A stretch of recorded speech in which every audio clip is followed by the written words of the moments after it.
নমস্কার, আমি ইন্দ্রাণী। এক ঝাঁক ইচ্ছেটানা ইউটিউব চ্যানেলে তোমাদের সবাইকে জানাই স্বাগত। শুরুতেই সকলের কাছে একটা অনুরোধ, আমার চ্যানেল যদি ভালো লাগে তাহলে অবশ্যই সাবস্ক্রাইব করো। সকলে উৎসাহ পাবো এগিয়ে চলার পথে। এছাড়া লাইক, কমেন্ট ও শেয়ার করতেও ভুলো না। বেল আইকনটা সবাই অবশ্যই অন করে দিও কিন্তু, যাতে নতুন গল্পের খবর সবার আগে তোমার কাছে পৌঁছয়। আশা রাখছি সবাইকে পাশে পাবো। আমার আজকের নিবেদন স্বনামধন্যা লেখিকা সুচিত্রা ভট্টাচার্যের লেখা ময়না তদন্ত। ময়না তদন্ত কিন্তু শুধু শরীরের হয় না, হয় মনেরও। আমাদের গল্পের কেন্দ্রীয় চরিত্র অনুসুয়ার সারা জীবনের মনের কথা আজ ময়না তদন্ত হচ্ছে। সেই সব মনের কথা যা কেউ কোনোদিনও শুনতে চায়নি বা শোনার চেষ্টাও করেনি। ছেঁড়া ছেঁড়া ঘুমের ভেতর শব্দটা শুনতে পাচ্ছিলেন অনুসুয়া। বহু দূর থেকে অবিরাম বেজে চলেছে ঢং ঢং ঢং ঢং। এত রাতে কোন মন্দিরে ঘন্টা বাজে? বাজাই বা কে? অনুসুয়া ছটফট করে উঠলেন। নিশুত অন্ধকার বুঝি ভেঙে টুকরো টুকরো হয়ে যাবে। জোর করে চোখ খোলার চেষ্টা করলেন। চাপ চাপ আঁধার চোখের আগল চেপে বন্ধ করে রেখেছে।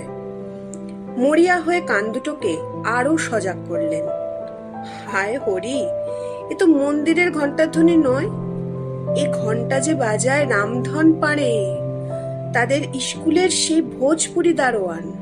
ছুটি ছুটি ছুটি, ঘর চলো সব, আপনা ঘর।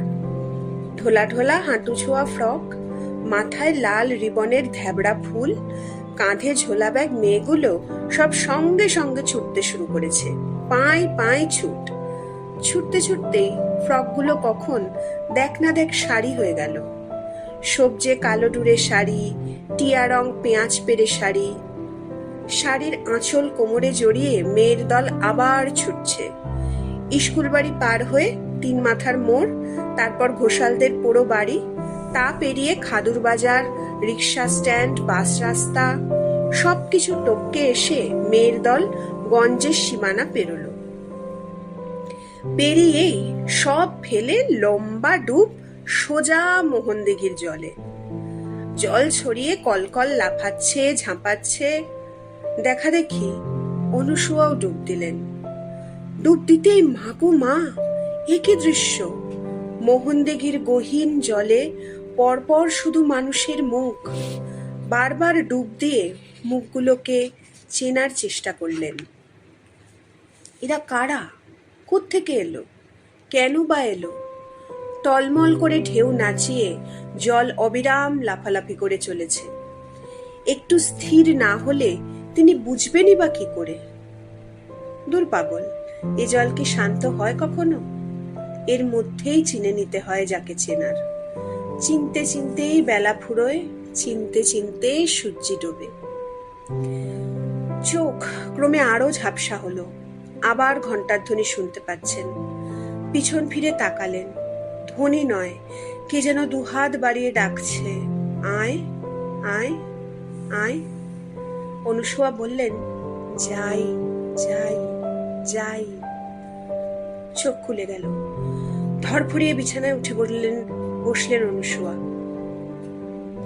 দুহাতে চোখ ঘষলেন চেপে চেপে। বিশাল শোবার ঘর জুড়ে ছড়িয়ে হালকা নীল অন্ধকার, কুয়াশা মাখা প্রান্তরের মতো। বেড সুইচ টিপতে গিয়েও টিপলেন না। থাক, আলো এলেই যদি শব্দ থেমে যায়। ঘুম ভাঙার পরও তিনি যে স্পষ্ট শুনতে পাচ্ছেন সেই ধ্বনি, নিয়তির মতো এক টানা ডেকে চলেছে। ঘাড় ফিরিয়ে পাশে ঘুমন্ত স্বামীকে দেখলেন। পালঙ্কের একধারে দুধ সাদা মশারি ছুঁয়ে নিঃসারে ঘুমোচ্ছেন। সফল মানুষের সুখী ঘুম। জীবনটা পাওয়ায় পাওয়ায় ভরে গেলে তবেই বুঝি শেষ বয়সে এমন নিশ্চিন্ত ঘুম ঘুমানো যায়। পাওয়াই তো, দিনে দিনে ফুলে ফেপে দৈত্য সমান হয়েছে সমরেন্দ্রর এককালের ক্ষুদ্র কারবার। হুঁশিয়ারি রেখে লোহা ধরেছেন, লোহা ছুঁয়ে তেল সাবানের ব্যবসা। এখন লক্ষ্মী দুয়ারে বাঁধা। নিজে অবশ্য আজকাল আর তেমন খাটতে পারেন না, বয়স্ক ইদানিং সমীহ করে চলেছেন। না করে উপায় বা কি? হৃৎপিণ্ডের ওপর দুখানা আক্রমণ হয়ে গেছে যে। বাবার বদলে বড় দুই পুত্র এখন সব দেখাশোনা করে। সমরেন্দ্র অবশ্য বেরোন একবার করে দুপুরের দিকে। শহরের এই ধনী এলাকায় প্রাসাদ মতন বাড়িটা তুলেছেন হালফিল, আগেরখানা বেচে দিয়ে। 2 মহলা প্রাসাদ, দোতলার দক্ষিণ ভাগ পুরোপুরি নিজেদের, তাঁর আর অনুসুয়ার। প্রকাণ্ড দুখানা ঘর, লাগোয়া বাথরুম, সামনে খোলা বারান্দা। পাশের কুঠুরিতে স্ত্রীর জন্য ঠাকুর ঘরটি করে দিতেও ভুল হয়নি। অনুসুয়া মশারি তুলে অতি সাবধানে খাট থেকে নামলেন। পায়ে পায়ে প্রথমে গেলেন ঠাকুর ঘরের দিকে। অন্ধকার হাতড়ে প্রণাম সারলেন দেবদেবীদের। কি ভেবে আবার বিছানার ধারে ফিরলেন। স্থির দৃষ্টিতে অনেকক্ষণ দেখলেন স্বামীকে। একটু আগে এই মানুষটাও কি ছিলেন মোহনদিঘির জলে? বুঝতে পারছেন না। চোখ ছাপিয়ে জল গড়িয়ে এলো। বুক জুড়ে কি যে ভীষণ যন্ত্রণা। দূরের ঘণ্টার ধ্বনি এবার যেন নিজের শরীরেই বাজতে শুরু করেছে। প্রকাণ্ড পেতলের চাকতি নয়, রামধন পাড়ে যেন তার দেহেই হাতুড়ি ঠুকে চলেছে। ঘর চলো সব, আপনা ঘর। যাই যাই। অনুসুয়া পা টিপে টিপে টেবিলের ধারে গেলেন। কদিন ধরে রাতে ঘুম হচ্ছে না বলে পরশুই ডাক্তার এসে ওষুধ দিয়ে গেছে লম্বা এক পাতা। একটা একটা করে সব কটা ঘুমের বড়ি খুলে ফেললেন রাংতা থেকে। মুঠো করে একসঙ্গে ফেলে দিলেন মুখে। জল খেলেন ঠক ঠক। তারপর নিঃশব্দে ছিটকিনি খুলে বেরিয়ে এলেন দক্ষিণের বারান্দায়। আহ, বাইরে কি আরাম! পরম শান্তির মতো বাতাস বইছে ঝিমঝিম। ছাই রং আকাশের গায়ে হালকা গোলাপি আভা। ভোর তবে এসে গেল।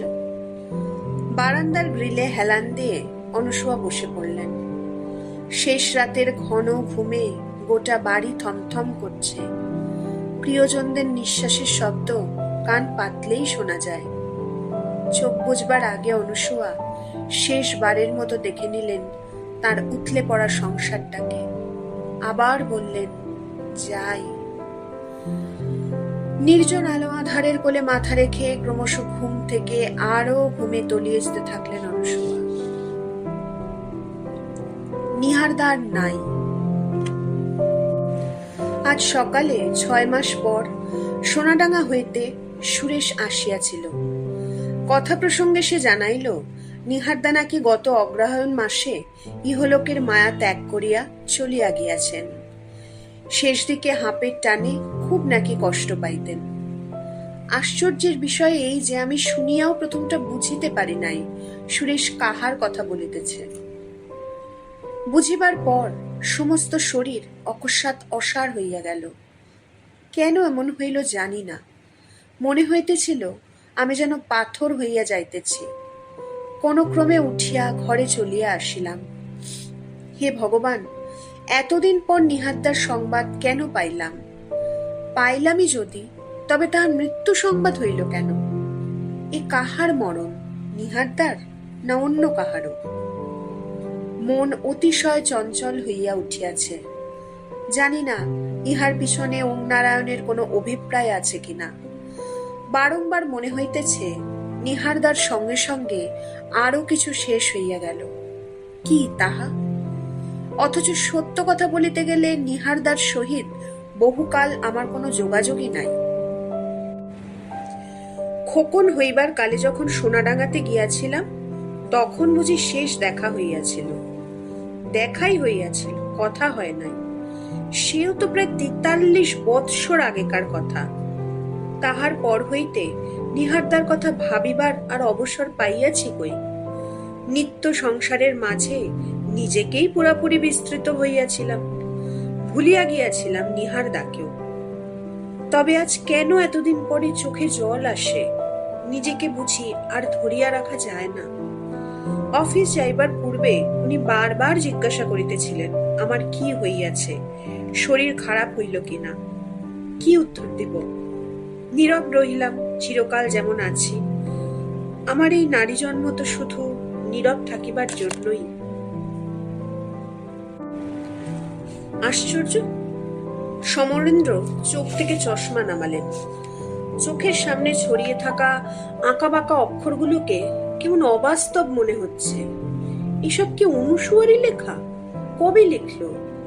আজ সকাল থেকে তার গোটা জীবনের হিসেবটাতে একটা মারাত্মক গন্ডগোল হয়ে গেছে। তার এতদিনের চেনা অনুসুয়া যেন রহস্যের কুয়াশায় ঢেকে যাচ্ছে ক্রমশ।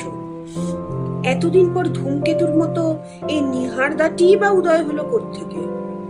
না, কোশমিন কালেও এর নাম শোনেননি সমরেন্দ্র। সামনে শ্রাবণে তাদের বিয়ের ৪৫ বছর পূর্ণ হবে। নিশ্চিন্ত নিরুপদ্রব ৪৫টা বছর। এতদিনের মধ্যে অনুসুয়া তো ভুল করেও কখনো... সমরেন্দ্র মনে মনে ভয়ঙ্কর অস্থির হয়ে পড়লেন। ৩২ পৃষ্ঠার রুল টানা খাতাটা হাতে ধরে চোখ বুজে রইলেন কিছুক্ষণ। অদ্ভুত, খাতাটাও তার এতদিনে একবারও চোখে পড়েনি। চোখে পড়েছিল। এই তো দিন কয়েক আগে সন্ধেবেলা একা ঘরে বসে কি যেন লিখছিল অনুসুয়া। টেবিলে চাবি কলম রাখতে রাখতে তিনি আলগা প্রশ্ন ছুড়েছিলেন, ওভাবে ঝুঁকে পড়ে এখন কি লিখছো? হিসেব? অনুসুয়া খাতা বন্ধ করে মুখ তুলেছিল। না। তবে তেমন কিছু না। নির্লিপ্ত ভাবে খাতাটা তোষকের নিচে রেখে দিয়েছিল অনুসুয়া। সমরেন্দ্রও কৌতূহল দেখাননি, দেখানোর প্রয়োজনীয় অনুভব করেননি। অনুসুয়ারও যে মনের কথা থাকতে পারে, সে কথাগুলো যে সে এভাবে লিখে রাখতে পারে, তা ভুলেও কখনো মনে হয়নি তার। নইলে তোষকের নিচেই তো থাকতো খাতাটা। আরো কয়েকবার দেখেছেন বটে, শুধু দেখাই, ঘরের আসবাবপত্র বা বালিশ বিছানা দেখার মতো, কিংবা অনুসুয়াকে। একান্তই রহস্যহীন, নিজেরই অস্তিত্বের পরিপূরক যেন। আজ তীব্র উদ্বেগের মুহূর্তে সেখান থেকেই প্রচ্ছন্ন ঝাপটা এসে মস্তিষ্কের ভিতটাকে নাড়িয়ে চলেছে।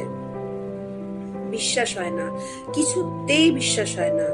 কবেকার কোন নিহারদার জন্য অনুসুয়া বুড়ো বয়সে হঠাৎ... সমরেন্দ্র আবার চোখে চশমা লাগালেন। সবটুকু তাকে জানতেই হবে। প্রায় ইচ্ছা হয় মন উজাড় করিয়া মনের কথা কোথাও লিখিয়া রাখি, কিছুতেই আর হইয়া ওঠে না। স্কুলে বাংলা দিদিমণি বলিতেন, অনুসুয়া, তোমার লেখার হাত আছে, ভাষাও দিব্যে গোছানো, অভ্যেস করিলে তুমি লেখিকা হইতে পারো। হায়, যে অভাগিনী নিজের মনের কথাই কোনোদিন প্রকাশ করিতে জানিল না, সে লেখিকা হয় কি রূপে? প্রকাশ করিলেও বা শুনিত কে? অবলা স্ত্রীলোকের মতামতের কোনোই মূল্য নাই এ সংসারে। শাস্ত্রে বলিয়াছে, স্ত্রীলোক প্রথম বয়সে পিতার, মধ্য বয়সে পতির এবং শেষ বয়সে পুত্রের অধীন। অধীন অর্থাৎ দাসী। তাহার কোনো পৃথক মন থাকা উচিত নহে। থাকিলেও তাহা প্রকাশ করিবার অধিকার নাই। সন্তান ধারণের জন্যই তাহার জন্ম। সন্তান পালন তাহার ধর্ম। ওম নারায়ণ সাক্ষী, আমি এই ধর্ম পালনে কদাপি অবহেলা দেখাই নাই। বিবাহের দিন হইতে কায় মনোবাক্যে স্বামীর সেবা করিতেছি। মিথ্যা বলিব না, তিনিও আমার কোনরূপ অভাব রাখেন নাই। না চাহিতেই শাড়ি গহনা বিলাস সামগ্রী হাতের কাছে পাইয়াছি। আমার এত পাওয়া দেখিয়া অনেকেই আমাকে মনে মনে হিংসা করে, আমার ননদেরা, আমার বোনেরা ইত্যাদি। ধন দৌলত পুত্র কন্যায় আমার সংসার যেন উপচাইয়া পড়িতেছে। তবু কেন মন আজ বিপরীত স্রোতে বহে? মনে হয় যাহা যেভাবে চাহিয়াছিলাম কিছু পাই নাই। দীর্ঘকাল একত্রে বসবাস করিয়াও নিজের স্বামী কি আপন হইয়াছে, নাকি পুত্র কন্যারা আমার আপনার? এই সংসারকেই বা আপনার ভাবিতে পারিতেছি কই? কি অর্থহীন প্রলাপ! এসবের মানে কি? সমরেন্দ্রর ভুরু জড়ো হলো। কপালের শিথিল ভাঁজগুলো ক্রমে ঘন হচ্ছে। ফাল্গুনের সন্ধ্যাতেও ঘাম জমছে শরীরে। খাটের পিঠে রিজু দেহ হেলানোর চেষ্টা করলেন। মাথার পিছনের শিরাগুলো দপদপ করে উঠল। খাট থেকে নেমে ফ্যানটাকে জোর করে দিলেন। এজন্যেই বলে স্ত্রীয়ষ্ট চরিত্রম দেবা না জানন্তি। কিন্তু না, দেবতা না জানুক, সমরেন্দ্রকে জানতেই হবে। বিকেলের মুখে একরকম প্রায় জোর করেই তাকে নার্সিংহোম থেকে পাঠিয়ে দিয়েছে ছেলেমেয়েরা। তুমি আর থেকে কি করবে বাবা, আমরা তো আছি। তুমি বরং বৌদিদের সঙ্গে বাড়ি ফিরে যাও, বাচ্চারা সারাদিন একা আছে। সমরেন্দ্র ফ্যাল ফ্যাল করে তাকিয়েছিলেন। নার্সিংহোমের করিডোরে তখন থোকা থোকা জটলা। আত্মীয় স্বজনরা খবর পেয়ে দুপুরের পর থেকে আসতে শুরু করেছে। সকলের জিজ্ঞাসু চোখ ঘুরে ফিরে তাঁকেই দেখছে। দারুণ অস্বস্তি হচ্ছিল, তবু স্থির ভাবে বসেছিলেন তিনি। শুনু এসে পিঠে হাত রেখেছিল। উঠো বাবা, গাড়ি যাচ্ছে, তুমি চলে যাও, একটু বিশ্রাম নাও গিয়ে। মৃদু প্রতিবাদ করেছিলেন তিনি। আর একটু নয় থাকি, ডাক্তার কি বলে আর একবার শুনে যাই। বাবু পাশে এসে দাঁড়িয়েছিল। নতুন কি শুনবে? স্টমাক ওয়াশ হয়ে গেছে, এখন তো শুধু অপেক্ষা করা, মিনিমাম 48 আওয়ার্স। হ্যাঁ, 48 ঘন্টা। সময়টা খুবই অল্প, তবু এই এক মুঠো সময় কখনো কখনো এত বেশি জরুরি হয়ে পড়ে। গোটা জীবনের হাজার হাজার ঘন্টাগুলো তখন যেন নিমেষে মূল্যহীন হয়ে যায় মাত্র ওইটুকু সময়ের কাছে। লম্বা 60-60টা বছর পার হয়ে এসে সেই সময়টুকুর হাতেই আটকা পড়ে গেছেন সমরেন্দ্র। ঘড়ি ধরে পরীক্ষা আরম্ভ হয়ে গেছে। হার্ট অত্যন্ত দুর্বল, ব্লাড প্রেশার একেবারেই লো। এবারের মতো পাশ করতে পারেন কি পারেন না। সমরেন্দ্র দু আঙুলে কপাল টিপে ধরলেন। যে করেই হোক ফেরাতে হবে অনুসুয়াকে। কোনো জবাবদিহি না করে এখন আর কিছুতেই তাকে এভাবে চলে যেতে দেওয়া যায় না। ঘর ছেড়ে সমরেন্দ্র ভেতরের বারান্দায় এলেন। তাদের ঘর দুটোর পিঠে টানা প্যাসেজ, ফুট 7 চওড়া। ওপারে ছেলেদের ঘর, আলাদা আলাদা ভাগে ভাগ করা। বাঁদিকে ছোটনের 3খানা ঘর, অ্যাটাচড বাথ, ব্যালকনি। ডান দিকে বাবুরও তাই। ছোটকুর ব্লক তাঁদের দিকে, তবে সে এখনো নিচেই থাকে, ড্রয়িং রুমের পাশের ঘরে, নিজস্ব পরিমণ্ডল তৈরি করে। প্যাসেজ ধরে পায়ে পায়ে এগোতে থাকলেন সমরেন্দ্র।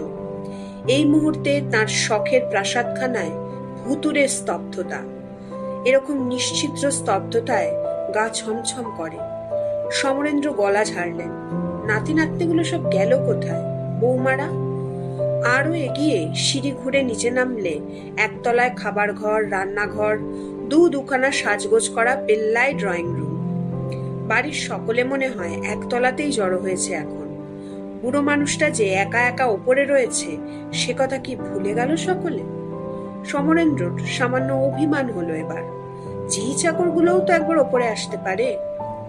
এগিয়ে গিয়ে প্যাসেজের বড় আলোটা জ্বালিয়ে দিলেন নিজেই। মাথাটা কেমন টলমল করে উঠল। অত বড় জুম লাইটের আলো আজ বড় ম্লান। দেওয়াল ধরে কয়েক মিনিট দাঁড়িয়ে রইলেন। নিঃশ্বাস নিলেন জোরে জোরে। তারপর মন্থর পায়ে যেমন এসেছিলেন তেমনি ফিরলেন ঘরে। বিশাল শূন্য ঘরে একা সাঁই সাঁই করে চলছে সিলিং ফ্যান। ফ্যানের উন্মত্ত হাওয়ায় শব্দ করে হাসছে অনুসুয়ার খাতা। সব মিলিয়ে আবহাওয়া বড় ভৌতিক।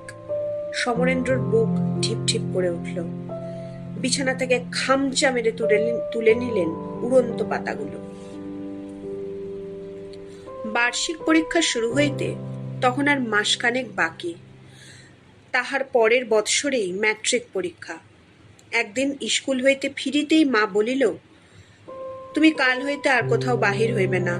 আগামী শ্রাবণে তোমার বিবাহ স্থির হইয়াছে কলিকাতার সেই পাত্রটির সহিত।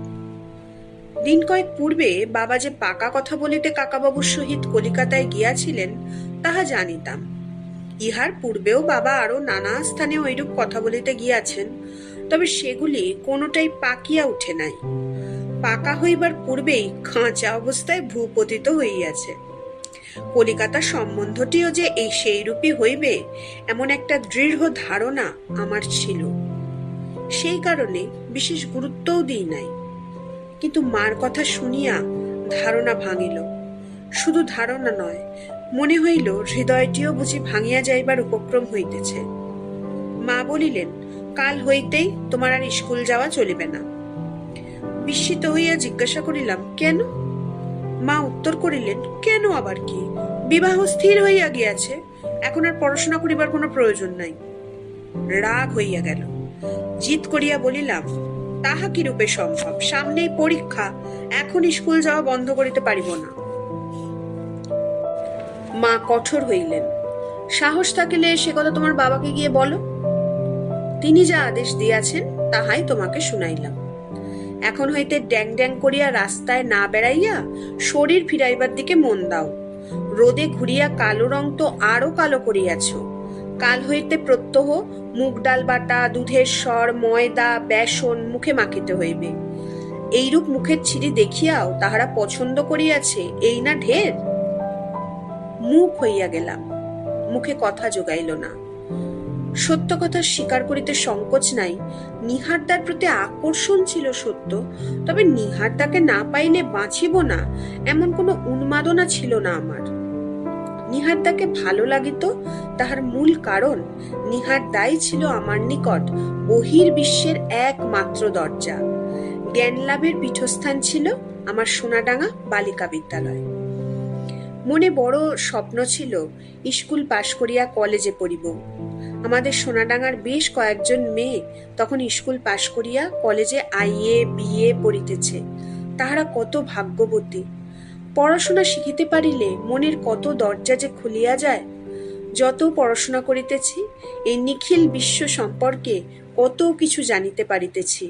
ফুল কিভাবে ফোটে, গাছেরও প্রাণ আছে, দক্ষিণ আমেরিকায় ইনকারা বাস করত, গ্রহণ কেন হয়, আরো কত কিছু। পুস্তক হইতে জ্ঞান লাভের সঙ্গে সঙ্গে নিহারদার নিকট হইতেও কত কিছু শিখিতাম। নিহারদা আমাকে দ্বিতীয় বিশ্বযুদ্ধের সমাচার শুনাইত। Hitler, Mussolini, Stalin, Roosevelt, Truman প্রমুখ রাষ্ট্রনায়কদের নাম নিহারদার মুখেই প্রথম শুনি। নিহারদা বলিত, জাপানিরা নাকি যে কোনোদিন কলিকাতায় বোমা ফেলিতে পারে। শুনিতে শুনিতে রোমাঞ্চিত হইতাম। হায়, মূর্খের জীবন তো অন্ধেরই জীবন, আমাকে কেন আলোক লাভ হইতে বঞ্চিত হইতে হইবে? কিন্তু সাহস করিয়া কিছুতেই বাবাকে সে কথা বলিতে পারিলাম না। বাবার মুখের উপর কথা বলিবার সাহস আমাদের কাহারও ছিল না, মায়েরও নহে।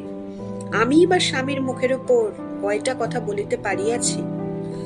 নিহারদা বলিয়াছিল, ছি, তুমি না বলো কাদম্বিনী গাঙ্গুলি, চন্দ্রমুখী বসুরা তোমার আদর্শ, তবে কেন সাহস করিয়া সে কথা বাড়িতে বলিতে পারিতেছ না? আমার গলা কাঁপিয়া গিয়াছিল। বলিয়াছিলাম, সাহস পাইতেছি না। শুনিয়া নিহারদা অতিশয় উত্তেজিত হইয়া উঠিয়াছিল। বলিয়াছিল, শুনো অনুসুয়া, নারী জাগরণের যুগ শুরু হইয়া গিয়াছে, তুমি প্রতিবাদ করো। বাজারের আলু পটলের ন্যায় বারবার পাত্রপক্ষ আসিয়া তোমাকে যাচাই করিয়া যায়, তোমার অপমান বোধ হয় নাই? হায়, আমার আবার মান অপমান! যাহাদের প্রতিবাদ করিবার ভাষা নাই তাহাদের মান সাজে না। স্বপ্ন দেখাও তাহাদের উচিত নহে। সত্যই এই বিবাহ স্থির হইবার পূর্বে কত পাত্রপক্ষ আসিয়া যে আমাকে বাতিল করিয়াছে। যাহারা পছন্দ করিত তাহাদের সঙ্গে দরে বনিত না। 2-3টি দল তো আমাকে হাঁটাইয়া, চুল খোলাইয়া, গায়ের চামড়া ঘষিয়া নানাভাবে যাচাই করিয়াছিল, পছন্দ করে নাই। শেষে কলিকাতার এই পাত্রপক্ষটির সহিত দরে বনিল। পাত্র মন্দ নহে, সুপুরুষ এবং চালাক চতুর, আইএ পাশ দিয়াছে এবং যুদ্ধের বাজারে কারবার ফাঁদিয়া ভালো উপায় করিতেছে। 2000 টাকা নগদে তখনকার দিনে আমার সামান্য উঁচু দাঁত এবং ঈষৎ চাপা নাক তাহাদের নিকট সুন্দর হইয়া উঠিল। 30 ভরি সোনায় আমার শ্বশুর মহাশয় আমাকে অনেক বেশি উজ্জ্বল দেখিলেন। সমরেন্দ্র ঠোঁট কামড়ে ধরলেন। একটা চাপা অপমানবোধ যেন হামাগুড়ি দিয়ে নেমে যেতে শুরু করেছে পিঠের শির দ্বারা বেয়ে। অনুসুয়া কবেকার খুব এতদিন ধরে মনে পুষে রেখেছিল? এতদিন? ক্ষোভ না ঘৃণা? বাবা মাকে আজীবন নীরবে সে সেবা শুশ্রূষা করেছে, সবই তাহলে লোক দেখানো? এক ফোঁটাও শ্রদ্ধা ছিল না তাতে? সমরেন্দ্র আবার ঠোঁট কামড়ালেন। কিন্তু কবেকার সেই পুরনো প্রেম বা বাসি ক্ষোভ, হতাশা থেকে কেউ কি ৪৫ বছর পর আত্মহত্যা করতে চায়? না, হিসেব মিলছে না। টেলিফোনটা বেজে উঠল। অভ্যাসবশত হাত বাড়ালেন, তার আগেই নিচে থেকে কেউ রিসিভার তুলে নিয়েছে। কোনো খারাপ খবর এলো না তো নার্সিংহোম থেকে? সমরেন্দ্র নিঃশ্বাস বন্ধ হলো। না, নার্সিংহোম নয়, মেজ বৌমা কথা বলছে। ও প্রান্তে তার ছোট শ্যালিকার গলা। কখন ফিরলে ওখান থেকে? এই তো কিছুক্ষণ আগে। অবস্থা কেমন দেখলে? আসার সময় একটু বেটার দেখেছি। ওরা ফিরলে সব জানতে পারবো। মনে হয় সামলে যাবেন। ডাক্তার বলছিল খুব বেশি ট্যাবলেট বোধহয় খাননি। মেজ বৌমা গলা নামালো। মানে মারা যাওয়ার মতো। তবে ফিজিক্যাল কন্ডিশনও তো খুব সাউন্ড নয়। Heart, pressure. কি কাণ্ড বলতো! অনুসুয়ার ছোট বোনের গলা উঁচুতে উঠল। দিদি হঠাৎ এমন একটা কাণ্ড কেন করে বসলো বুড়ো বয়সে? কি জানি মাসিমা, আমরাও তো কিছুই বুঝে উঠতে পারছি না। জামাইবাবুর সঙ্গে কোনো ঝগড়া টগড়া হয়েছিল জানো? না, মা তো এমনিতেই খুব কম কথা বলেন। বাবার সঙ্গেও কোনো দিন তেমন ঝগড়া তো হতে দেখিনি।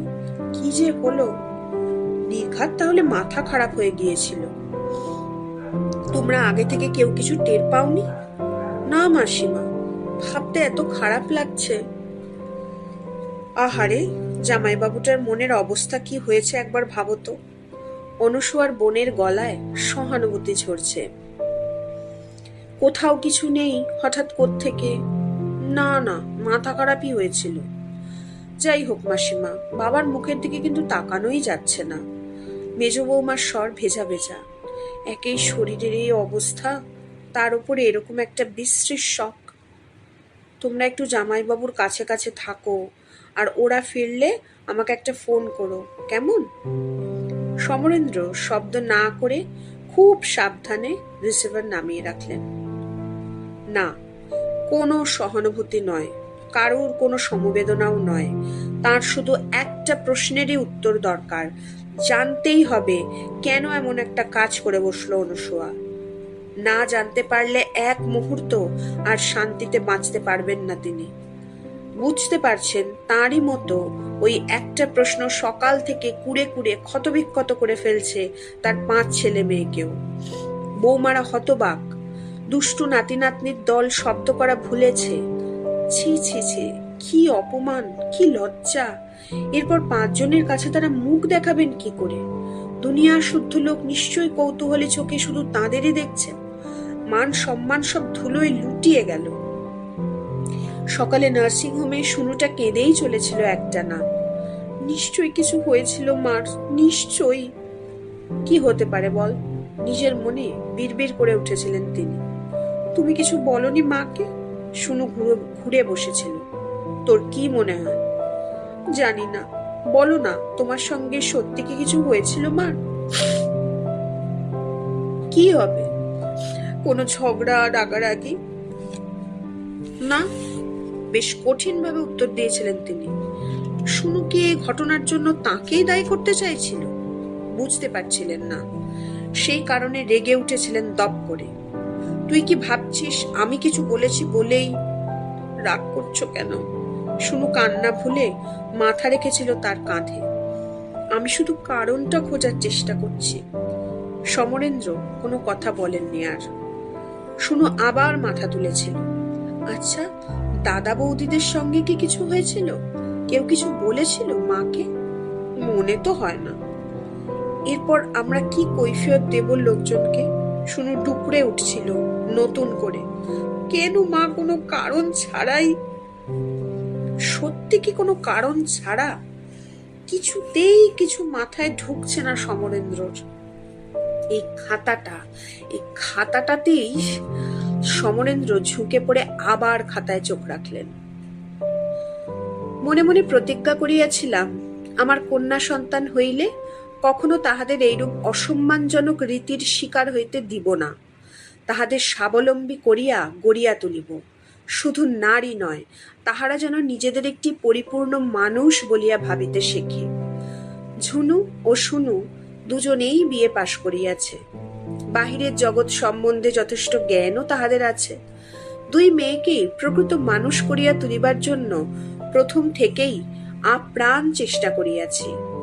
দুই বোনের ভিতর শুনু অবশ্য লেখাপড়ায় বেশি ভালো, অতিশয় স্পষ্টবাদিনীয়, নিজের অধিকার ঠিক বুঝিয়া লইতে জানে।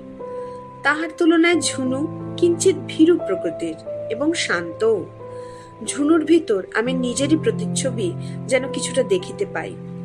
বোধহয় এই কারণেই ঝুনু অপেক্ষা শুনুকে লইয়াই আমার বেশি আশা ছিল। পুরুষ অপেক্ষা নারীরা কোনো কাজে কৃতিত্ব দেখাইলে আমার চিরদিনই বেশি আনন্দ হয়। নিজের বিফল স্বপ্নই হয়তো ইহার কারণ। ঝুনু পড়াশোনায় ভালো ছিল না সত্য, তবে তাহার গানের কণ্ঠটি ছিল ভারী সুরেলা। তাহার বাবাও এই ব্যাপারে কোনোদিন তাহাকে নিরস্ত করেন নাই। তাহার সঙ্গীত চর্চার কোনরূপ বাধাই ছিল না।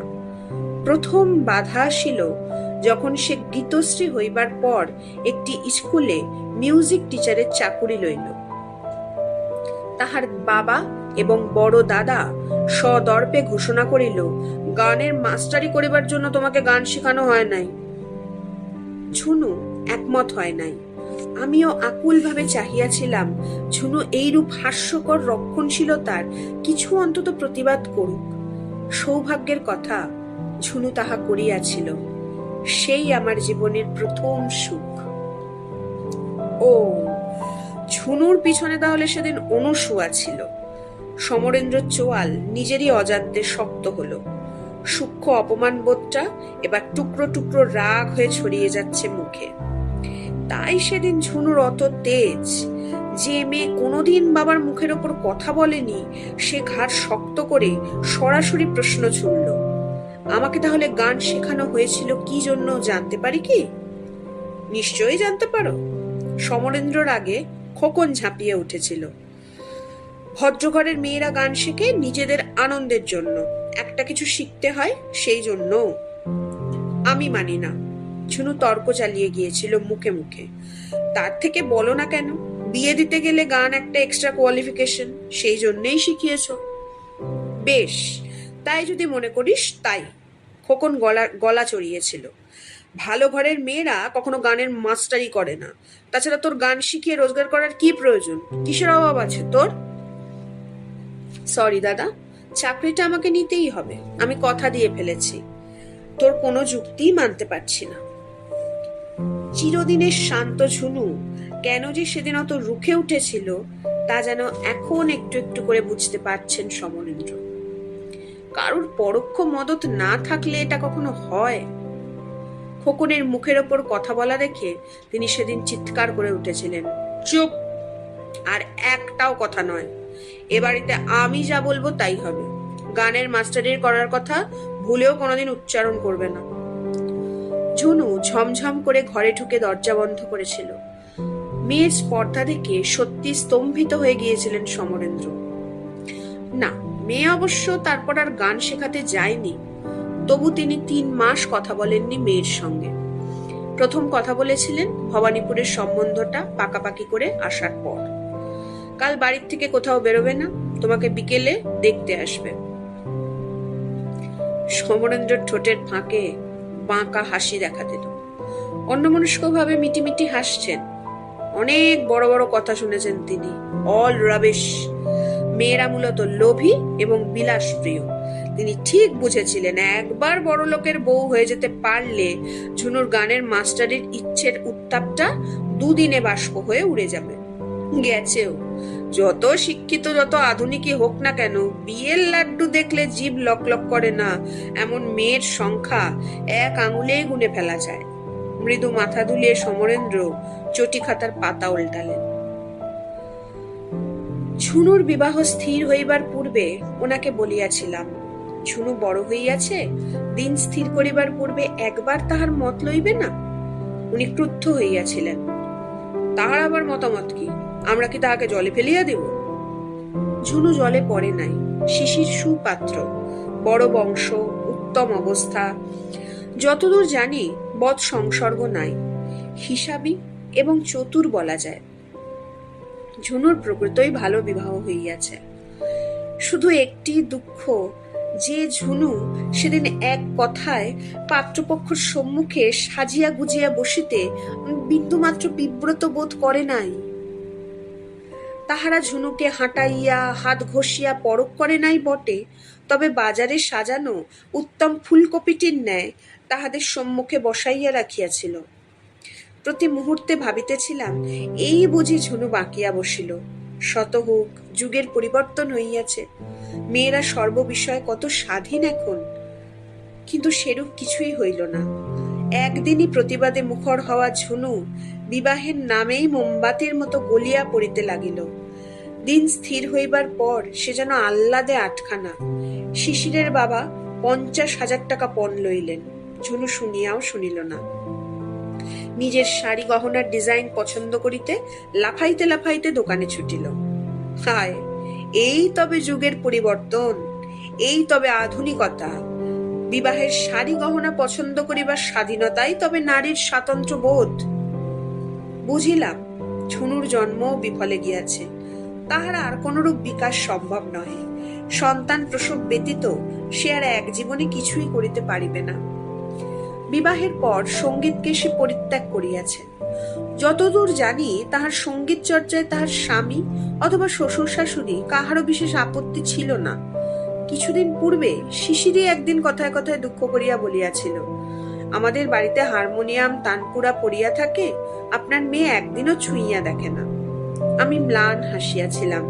হার চর্চা করিয়া কি হইবে বাবা, এখন মন দিয়া সংসার ধর্ম করুক, তাহাতে সকলেরই মঙ্গল। শিশির কিঞ্চিৎ বিরক্ত হইয়াছিল।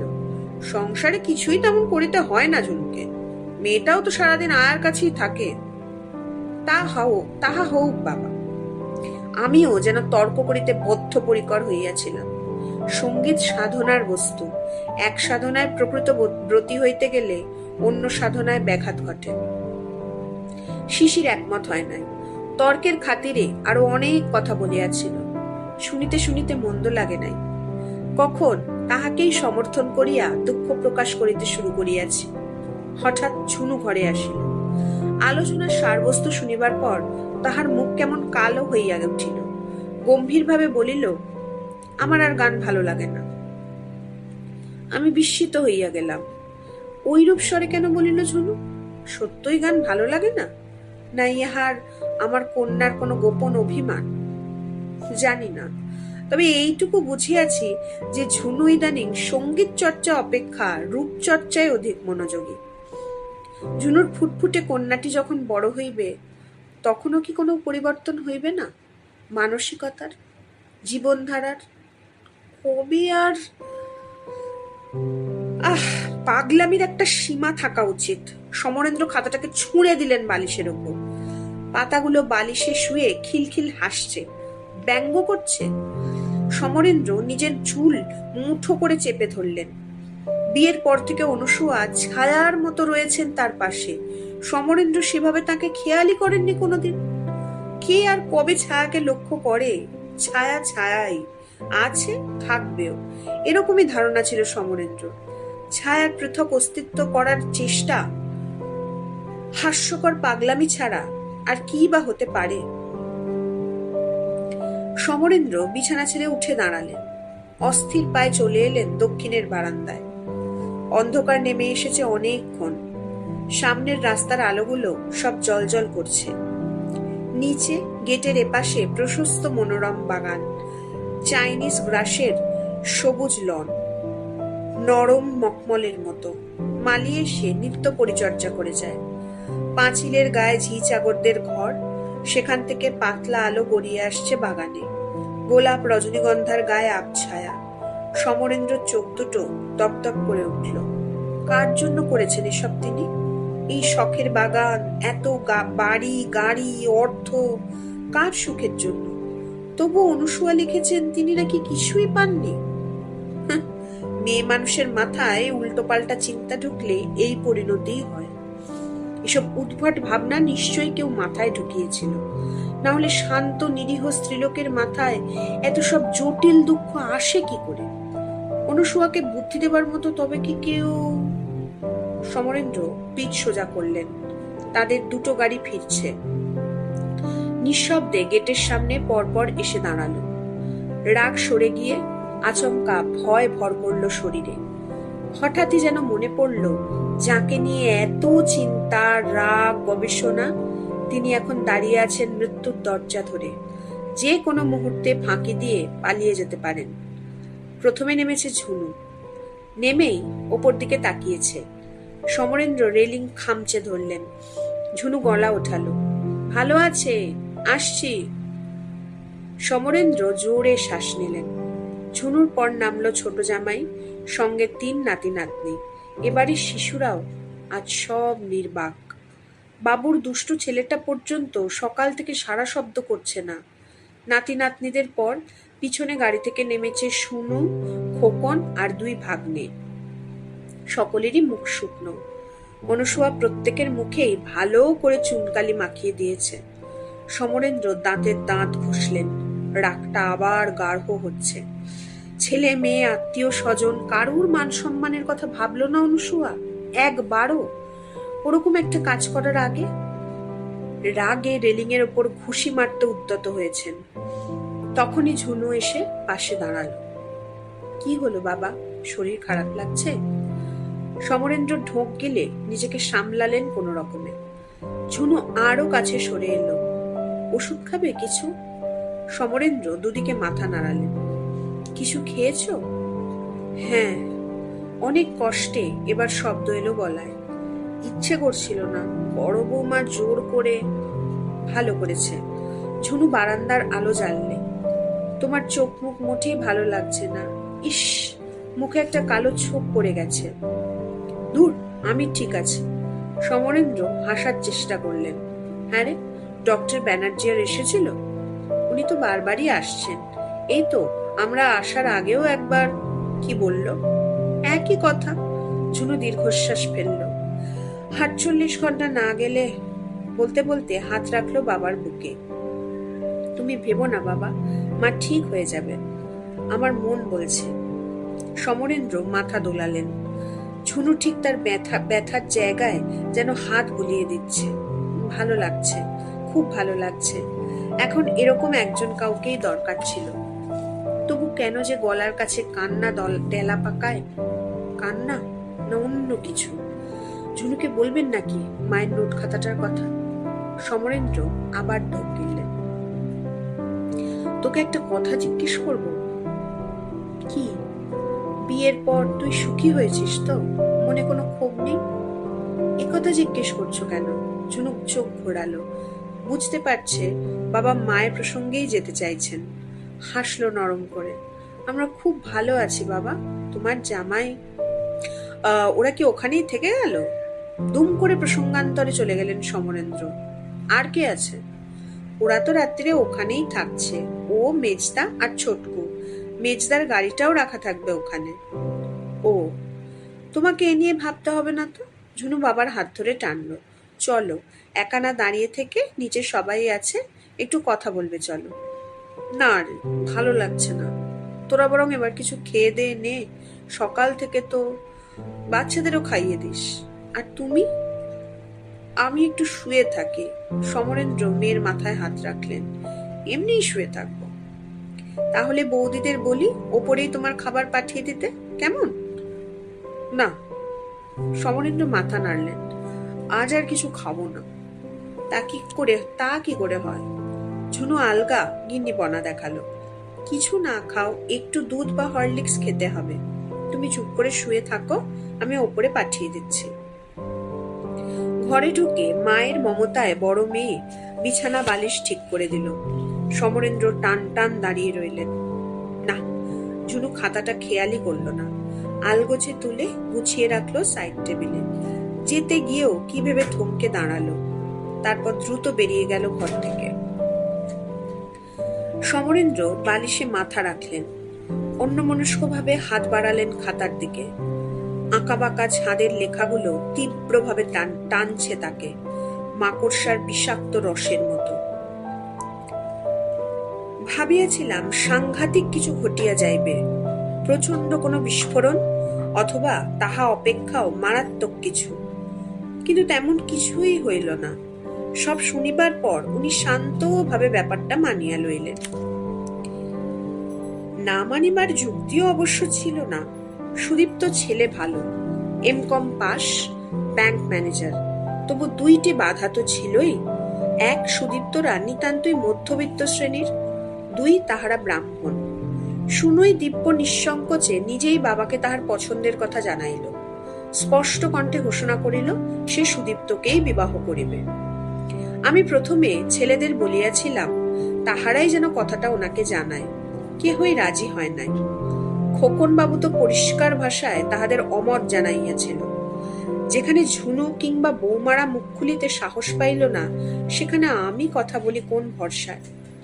দেখিয়া শুনিয়া শুনুই বলিল, তোমাদের কাহাকেও কিছু করিতে বা বলিতে হইবে না, বাবার সম্মতি আমি নিজেই আদায় করিয়া লইব। ভয় শিহরিয়া উঠিলেও মনে কিঞ্চিত গর্ব অনুভব করিলাম। আমার এই কনিষ্ঠা কন্যাটি সত্যই স্পষ্টবাদিনী, স্বাধিকার প্রতিষ্ঠার সৎ সাহস তাহার আছে। শৈশব হইতেই শুনু নিজের দাবি সোচ্চারে ঘোষণা করিতে পারে, কিন্তু কন্যার মতো পিতাও মানসিক দিক দিয়ে এত অগ্রসর হইয়া গিয়াছেন কবে? কবে থেকে তাহার এই পরিবর্তন হইল? যুগপৎ বিস্মিত এবং আনন্দিত হইলাম। তবে সেই বিস্ময় এবং আনন্দ উভয়ই বড় ক্ষণস্থায়ী হইল না। উনি কখনো সম্পূর্ণ উদার চিত্তেই বিবাহে মত দেন নাই। সম্মতিদানের পূর্বে উনি সুদীপ্তকে দিয়া খোকন এবং বাবুর নতুন ব্যবসার জন্য 15 লক্ষ টাকার ব্যাংক লোনের বন্দোবস্ত করাইয়া লইলেন, যে লোন কিনা নানা টেকনিক্যাল ত্রুটির জন্য দীর্ঘদিন ধরিয়া অন্যত্র আটকাইয়াছিল। খোকন বাবুও আর অমত জানাইল না। সুদীপ্ত কিভাবে কি ব্যবস্থা করিয়াছিল জানি না, তবে সম্পূর্ণ ঘটনাটি আমার অতিশয় কদাকার এবং অশালীন মনে হইয়াছিল। প্রতিবাদ করিবার জন্য বারবার ওষ্ঠ কাঁপিয়া উঠিয়াছে, কিন্তু বাড়ির সকলের বিরুদ্ধে কথা বলি কোন সাহসে? প্রতিবাদ জানাইলে নিজ কন্যারই বিরাগভাজন হইতে হবে। অতএব নীরব থাকাই উচিত মনে হইল। বিবাহ স্থির হইবার পর হইতেই শুরু হইল যৌতুকের ঘটা। শুনু প্রকাশ্যে বলিত, আমার প্রেমের বিয়ে বলিয়া কি আমি ফাঁকিতে পড়িব? দিদির বেলায় তোমরা কম ঘটা করো নাই, তাছাড়া সুদীপ্ত তোমাদের জন্য যথেষ্ট করিতেছে, তাহাকে তোমরা কোনো মতেই বঞ্চিত করিতে পারো না। কথাগুলো অবশ্য শুনাইয়াছিল আমাকেই, এক কথার উত্তরে। একদিন আমি জিজ্ঞাসা করিয়া ফেলিয়াছিলাম, হ্যাঁ রে, এত সব টাকা গহনায় তোদের ভালোবাসা চাপা পড়িয়া যাইবে না তো? তাহারই উত্তরে উক্ত ভাষণ। শিহরিত হইতাম। এই তবে বুদ্ধিমতী স্পষ্টবাদিনী শিক্ষিতা কন্যা। ভগবান, শুনুকে লইয়া আমার কত স্বপ্নই ছিল। ভাবিয়াছিলাম আমি যাহা পারি নাই, আমার আদরের কন্যাটি তাহা পারিবে। শুনুর ব্যবসায়িক বিবাহ দেখিয়া বুঝিলাম সে তাহার পিতার কন্যা হইয়াছে, মাতার নহে। দরজায় কার ছায়া। সমরেন্দ্র চমকে তাকালেন। কে? আমি বাবু। গোবিন্দ পর্দা সরালো। বর দিয়ে হরলিক্সটুকু খেয়ে নিতে বললেন। রেখে যা। হাঁটু মুড়ে আতশোয়া হলেন সমরেন্দ্র। ঝুনু যাওয়ার আগে দুটো টিউবই জ্বালিয়ে দিয়ে গেছে, ঘর আলোয় আলোময়। তবু চোখে এত ঝাপসা দেখছেন কেন? চোখ মন সবই ঝাপসা, অদ্ভুত। এমন মায়ের কথা তিনি কোশমিন কালেও শোনেননি। নিজের মেয়েদের ভালো চায় না, ভালোটা দেখতেও পায় না। এ কেমন মা? অনেক মায়েরই নাকি মেয়েদের উপর ঈর্ষা থাকে, প্রকৃত স্নেহ থাকে ছেলেদের প্রতি। অনুসুয়া দেখা যাচ্ছে তাও ছিল না। হরলিক্সের গ্লাস হাতে পাতা উল্টে যেতে লাগলেন সমরেন্দ্র। এই তো এখানে খোকন বাবু আর ছোটকুর নাম। ওদের সম্পর্কে কি অভিযোগ আছে অনুসুয়ার, দেখাই যাক। চোখের কাছে লেখাটা আনলেন। মাঝে মাঝে বড় কষ্ট হয়, আত্মগ্লানি জাগে। মনে হয় এ জীবনে আমি কি করিলাম, ইহজন্ম আমার বিফলে গেল। একজন প্রকৃত সফল মাতাই বা হইতে পারিলাম কই? ছেলে মেয়ে কাহাকেও প্রকৃত শিক্ষা দিতে পারি নাই। চেষ্টা করিলেও অবশ্য পারিতাম কি? বালক অবস্থার পর হইতেই ছেলেরা আমার নাগালের বাইরে। মাতাকে তাহারা সংসারের সেবিকা ব্যতীত আর কিছু ভাবিতে অভ্যস্ত নহে। ভাবিবার পরিবেশও পায় নাই। স্ত্রীলোকের প্রতি কিঞ্চিত অবজ্ঞার ভাব থাকাই তো প্রকৃত পৌরুষের লক্ষণ। আমার শিক্ষিত আধুনিক পুত্রদের ভিতর সেই জ্ঞান পুরা মাত্রায় আছে। আপন আপন স্ত্রীদিগকেও তাহারা মনুষ্যেতর প্রাণীভিন্ন কিছু ভাবিতে শিখে নাই। পরিতাপের বিষয় এই যে তাহাদের আধুনিকা স্ত্রীরাও ব্যাপারটি সানন্দে মানিয়া লয়। গৃহপালিত আদরের পশুটির ন্যায় তাহারা ভাবনাহীন জীবনযাপনই বেশি পছন্দ করে এবং মাঝে মাঝে হিংসার বশবর্তী হইয়া পরস্পর নিজেদের পরিপূর্ণ পরস্পরকে আক্রমণ করে। হে ভগবান, কবে আমাদের দেশের মেয়েরা নিজেদের পরিপূর্ণ মানুষ বলিয়া ভাবিতে শিখিবে? আমার পুত্রদের ন্যায় ঈর্ষাকাতর ভ্রাতাও এই চর্মচক্ষে আর দেখি নাই। বড় হইবার সঙ্গে সঙ্গে তাহাদের ভ্রাতৃত্বের বন্ধন শিথিল হইতে শিথিলতর হইতেছে। মহাভারতে যুধিষ্ঠির দুর্যোধনের কথা পড়িয়াছি, তবে তাহারা সহোদর ভ্রাতা ছিল না। লোক সমক্ষে অবশ্য আমার পুত্র এবং পুত্রবধূদ্বয় অতিশয় বিনয়, ভদ্র এবং হাস্যমুখর। যে কেহ দেখিলে ভাবিবে, আহা, ভাইয়ে ভাইয়ে কি মিল, কি ভালোবাসা। প্রকৃতই যদি সেরূপ হইত। খোকন এবং বাবুর মধ্যে ব্যবসা লইয়া যে উন্মত্ত লালসার সংঘাত দেখিতেছি, তাহা ভাষায় বর্ণনা করা যায় না। মাঝে মাঝে সন্দেহ হয় ইহারা একই মায়ের দুধ খাইয়াছিল কিনা, এবং সেই মা আমিই কিনা। ছোটকুটা তো দিন দিন বিলাসপ্রিয় এবং মদ্যপ হইয়া উঠিতেছে। যথেষ্ট টাকা উড়াইয়া বেড়ায়, কুসংসর্গে মেলামেশা করে। আমি শাসন করিতে গেলে আমাকে উল্টা ট্যাঁকে গোজে। অবশ্য সমস্ত অভিযোগ হয় হাসি, নয় চিৎকার করিয়া উড়াইয়া দেয়। হতভাগিনী মায়ের নিকট কিছুই গোপন থাকে না। বড় অনুশোচনা জাগে। একটি ছেলেকেও যদি মনের মতো করিয়া গড়িতে পারিতাম। কিছুদিন পূর্বে মেজ বৌমার সহিত ছোটকুর যে বাদানুবাদ হইয়া গেল, তাহা বস্তিবাসীদেরও লজ্জা দিবে। সৌভাগ্যক্রমে উনি সেদিন বাড়ি ছিলেন না, নতুবা ওনার তৃতীয় হার্ট অ্যাটাকটিও হইয়া যাইত। সমরেন্দ্র নড়ে চড়ে বসলেন। বুকের বাঁ দিকটা হঠাৎ কেমন চিনচিন করতে শুরু করেছে। কেউ যেন নিঃশব্দে হৃৎপিণ্ডে নোকের আঁচড় কেটে চলেছে। হাত বাড়িয়ে সাইড টেবিল থেকে ছোট ওষুধের শিশিটা টানলেন। এক দানা বড়ি জিভের তলায় ফেলে রেখে দিলেন সমরেন্দ্র। আবার খাতাও খুললেন। ওনার প্রথম স্ট্রোক হয় আজ হইতে 15 বৎসর পূর্বে, 53 বৎসর বয়সে। দ্বিতীয়টি তাহার 10 বৎসর পর। 53 বৎসর বয়সে হার্ট অ্যাটাক হওয়া হয়তো অস্বাভাবিক নহে। আজকাল তো যে কোনো বয়সে আকছার হইতেছে। তবে আমি যেন বিবাহের রাত্রি হইতেই এই দুর্ঘটনার পদধ্বনি শুনিতে পাইতাম। একটি তেজি অশ্বের ন্যায় সমগ্র জীবনভর তিনি শুধু ছুটিতেছেন। অশ্বও সুযোগ পাইলে দাঁড়াইয়া বিশ্রাম নেয়, কিন্তু তাহার শয়নের স্বপনেও কোনো বিশ্রাম ছিল না। যৌবনে যুদ্ধের বাজারে বুদ্ধি খাটাইয়া বেশ কিছু অর্থ করিয়াছিলেন। যুদ্ধ থামিল, তাহার অর্থের লালসা কমিল না। এক ব্যবসায় হইতে অন্য ব্যবসায়, সেখান হইতে আরেক। অর্থোপার্জনের নেশা তাহাকে যেন আজীবন মাতাল করিয়া রাখিয়াছে। কখনো ভুলেও ঘোর কাটে না। ছুটন্ত অশ্ব যেমন নিজের ছায়াও দেখিতে পায় না, তেমনি তিনিও কোনো দিকে তাকাইবার অবকাশ পান নাই কখনো। পাইলে নিশ্চয়ই থমকাইয়া দাঁড়াইতেন। হায়, যে সুযোগই বা তাহার আসিল কই। রাত্রে ক্লান্ত হইয়া শয্যায় আসিতেন। পাশে তখন আমি, শুধুই ক্ষুধা মিটাইবার যন্ত্র। বিশেষ কথাবার্তা কদাপি হইত না। সারাদিন শ্বশুর শাশুড়ি সন্তানাদির পরিচর্যা করিয়া রাত্রে স্বামীর হৃদয়ের স্পর্শ পাইবার জন্য ব্যাকুল হইয়া থাকিতাম। কিন্তু তিনি ফিরিয়া তাকাইলেন কই, যদিও বা কচ্ছিৎ দেখিতেন, চিনিবার চেষ্টা করেন নাই। আপন প্রতাপ এবং দম্ভ তাহার মানুষ চিনিবার নয়ন দুটি বিনষ্ট করিয়া দিয়াছে। হ্যাঁ, তাহার প্রচন্ড পৌরুষ সম্পর্কে আমার কোনো সংশয় নাই। যৌবনে শয্যায়, প্রৌঢ়ত্বে ব্যবসায় এবং বার্ধক্যে অর্থের দম্ভে তিনি মুহুর্মুহু পৌরুষের পরিচয় দিয়াছেন। অস্বীকার করিয়া লাভ নাই, আমি তাহাকে ভয় পাই। তিনি চিরকালই আমার প্রভু, কদাপি আমার প্রাণ সখা নহেন। ইহার মূল কারণ হয়তো আমারই অকারণ ভীরুতা। নিজের দাবি কোনোদিনই জানাইতে পারিলাম না। তিনিও খেলার পুতুল ব্যতীত আমাকে অন্য কোনো রূপে ভাবিতে পারিলেন না। ঘর বাড়ি সাজাইবার সঙ্গে সঙ্গে আমাকেও সাজাইয়াছেন আপন ইচ্ছা মতো। অকাতরে শাড়ি গহনা দিয়াছেন। বলিতে দ্বিধা নাই, প্রথমবার হৃদরোগে আক্রান্ত হইবার পর তাহাকে যখন নার্সিং হোমে লইয়া যাওয়া হইতেছিল, তখন তাহার মুখ হইতে লালা ঝরিতেছিল।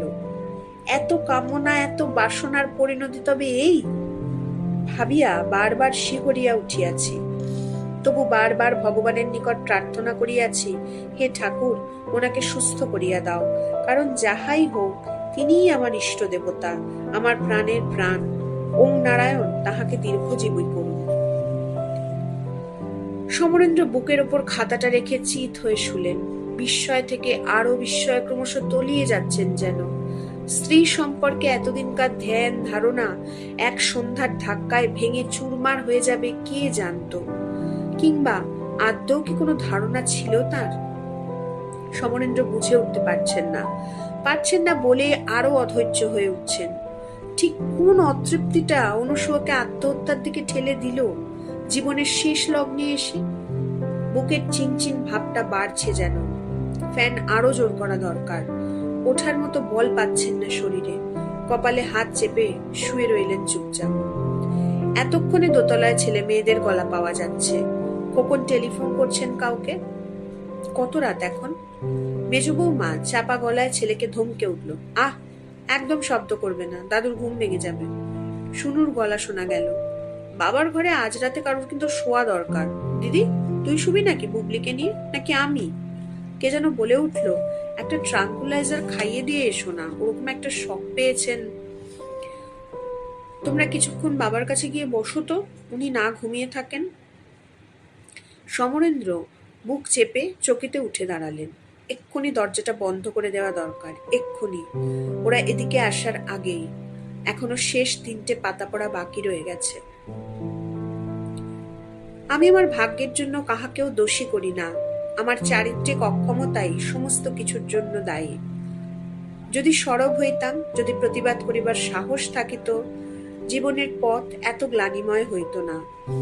কন্যাদের ভিতর আত্মসম্মান বোধ জাগাইতে পারি নাই, স্বামীর সহিত মানসিক সম্পর্ক গড়িয়া তুলিতে পারি নাই, পুত্রদের মনে মনুষ্যত্বের বীজ বপন করিতে পারি নাই, তাহাদের নিরহংকার করিতে পারি নাই। আমার জীবন এক অভাগিনীর বিফলতার ইতিহাস। বিবাহ স্থির হইয়া গিয়াছে শুনিয়া সেই দিনই সন্ধ্যায় নিহারদার সহিত দেখা করিয়াছিলাম। নিহারদা খুবই আহত হইয়াছিল। বলিয়াছিল, তুমি কেন সরব হইতে পারিতেছ না? আমি কাঁদিয়া বলিয়াছিলাম, আমার ভয় করে। নিহারদা বলিয়াছিল, তবে আমি তোমার বাবার সহিত কথা বলিব। তোমার বিবাহ দেওয়াই যদি তিনি স্থির করিয়া থাকেন, তবে আমার কথা ভাবিবেন না কেন? তোমার কলিকাতার ব্যবসায়ী পাত্র অপেক্ষা আমি কোনো রূপেই অযোগ্য নহি। আইন পাশ করিলেই সদরে গিয়া প্র্যাকটিস শুরু করিব। আমার গলা কাঁপিয়াছিল, কিন্তু কোনো কিন্তু নহে। আমি আজই তোমার বাবাকে সমস্ত কথা জানাইব। তোমাকে ছাড়িয়া আমি বাঁচিব না। শ্বাসরুদ্ধ হইয়া গিয়াছিল। সত্যই যদি নিহারদার কথা বলে? প্রবল আতঙ্কে তাহার হাত চাপিয়া ধরিয়াছিলাম। মাথা খাও, মিছামিছি অপমানিত হইতে যাইও না। আমার ঠাকুরদা এখনো বাঁচিয়া আছেন। তিনি কখনোই অসবর্ণ বিবাহে মত দিবেন না। তাছাড়া বাবা জানিতে পারিলে আমাকে মারিয়া তাড়াইয়া দিবেন। ইহজীবনে আর মুখ দর্শন করিবেন না। নিহারদা হাসিয়া উঠিয়াছিল, তবে তাহাই হোক, তুমি বিনা আর কাহারও হইতে পারে না। চলো, আমরা দুজনে পালাইয়া যাই। সাহস করিয়া রাজি হইতে পারি নাই। কাঁদিয়া কাটিয়া ফিরিয়া আসিয়াছিলাম। নিহারদাও অভিমানে আর কোনোদিন আমার সহিত কথা বলে নাই। বিবাহের পর আমাকে দেখিলে মুখ ফিরাইয়া চলিয়া যাইত। আমার মনে হইত নিহারদা যেন নিরুচ্চারে বলিতেছে, ভীতু ভীতু, তোমাকে আমি ঘৃণা করি। জানি নিহারদা আমার বিরহে একাকী দিন যাপন করে নাই। এক ভীতু মেয়ের কথা ভাবিয়া কে আর কোথায় বসিয়া থাকে। সংসার তাহাকে উপেক্ষা করিয়াই আগাইয়া চলে। নিহারদা পরে আমাকে ঘৃণা করিত। প্রেম হইতেই তো ঘৃণার জন্ম হয়। আমিও একদিন এই পৃথিবীকে ভালোবাসিয়াছিলাম, আজ বিতৃষ্ণা জন্মিয়াছে। নিজের ওপরও কম ঘৃণা জাগে না। বহু যুগ পরে নিহারদার সেই নীরব ধিক্কার আজ নিজের কণ্ঠেই শুনিতে পাই। ভীতু ভীতু, তোমাকে আমি ঘৃণা করি। সেই দিন সন্ধ্যায় শেষ বিদায়কালে নিহারদা আরো একবার বলিয়াছিল, অনুসুয়া, আবার বলিতেছি, একবার নিজের ভিতর সাহস আনো। এ পৃথিবী ভীরুদের জন্য নহে। নিজের জীবনকে সার্থক সুন্দর করিবার দায় তোমার নিজেরই। জন্মকে বিফল করিও না, সাহসী হও। সেই দিন কথাগুলি শুনিয়া বুক কাঁপিয়াছিল। আজ কথাগুলি মর্মে মর্মে অনুভব করিতেছি। সেই দিন প্রথম যৌবনে যে সিদ্ধান্ত লইবার সাহস পাই নাই, তাহাই কি আমার সমগ্র জীবনকে এমন বিফল করিয়া তুলিল? এই জীবনের তবে অর্থ কি? বৃথাই এই মনুষ্য জন্মকে ধারণ করিয়া আছি। এইবার ফিরিতে হইবে। জীবনের নিকট যত ঋণ, তাহা পরিশোধ করিবার জন্য আর একবার কি আরম্ভ করা যায় না? আমি ফিরিতে চাই। হে নারায়ণ, দয়া করিয়া আমাকে তুমি পথ দেখাও। এরপর শেষের দিকে লাইনগুলো হিজিবিজি, অজস্র কাটাকাটিতে ভরা। সমরেন্দ্র হাজার চেষ্টা করেও পড়ে উঠতে পারছেন না। বাঁ হাতের মুঠোয় সজোরে খাতাটা দুমড়ে মুচড়ে ধরছেন। বুঝেও যেন বুঝতে পারছেন না কিছুই। শুধু মনে হচ্ছে এ খাতা এক্ষুনি নষ্ট করে ফেলা দরকার। এ লেখা আর কারুর হাতে পড়া উচিত নয়। ভাবার সঙ্গে সঙ্গে উঠে পড়েছেন। দ্রুত চলে গেছেন লাগোয়া বাথরুমে। রঙিন টাইলসের কোলে দাউ দাউ পড়ে যাচ্ছে অনুসুয়ার কথাটা ক্রমে ছাই হয়ে গেল। সারাদিন পর, সারা সন্ধ্যের পর এতক্ষণে ভারী নিশ্চিন্ত বোধ করলেন সমরেন্দ্র। বাথরুমের দরজা বন্ধ করে ঘরে ফিরলেন। শরীরটা অনেক হালকা লাগছে, শ্বাস প্রশ্বাস বেশ স্বাভাবিক। বিছানায় শরীর ছেড়ে দিলেন। দরজায় মৃদু টোকা পড়ছে যেন। কান পেতে শুনলেন একটুক্ষণ, সাড়া দিলেন না। বাবা, ঘুমিয়ে পড়েছ নাকি? বাবা, বলো, শুনছি। বেশ কিছুক্ষণ ডাক শোনার পর ঘর থেকে উত্তর গেল বাইরে। বাবু এক্ষুনি ফোন করেছিল নার্সিংহোম থেকে। ওপাশ থেকে খোকন বেশ চিৎকার করে জানালো, মার জ্ঞান ফিরেছে, ক্রাইসিস কেটে যাচ্ছে একটু একটু করে। শুনছো ও বাবা? সমরেন্দ্র যেন এক ঘোরের মধ্যেই নিজেকে উত্তর দিলেন। এবারকার মতো অনুসুয়ার বিপদ কেটে যাচ্ছে। কেবল উৎকট কাগজ পোড়া গন্ধটাই লেগে রইল সমরেন্দ্রর নাকে। থাকবেও আমৃত্যু। ব্যাস, আজকের মতো এইটুকুই। নারী জীবনের অনেক কথাই আমাদের মনের ভেতরে না বলা অবস্থায় থেকে যায়, বা আমাদের সেগুলোকে আটকে রাখতে হয়। সেই রকমই একটি মেয়ের গল্প আজ শোনালাম, অনুসুয়া, যার কথা কেউ কখনো শোনেনি, যার কথা কেউ কখনো বোঝেনি। কেমন লাগলো গল্পটা? যদি ভালো লাগে তাহলে অবশ্যই কমেন্টে জানিও। আমি জানতে চাই আমার কাজ তোমাদের কেমন লাগছে। যদি কোথাও কোনো ভুল ত্রুটি থাকে, আমি সেগুলো শুধরে নিতে চাই। কমেন্টে জানালে অনেক সাহায্য পাবো। আজকের মতো এইটুকুই। খুব তাড়াতাড়ি আবার তোমাদের সাথে দেখা হবে নতুন একটি গল্পে। আজ তাহলে আসি, টাটা।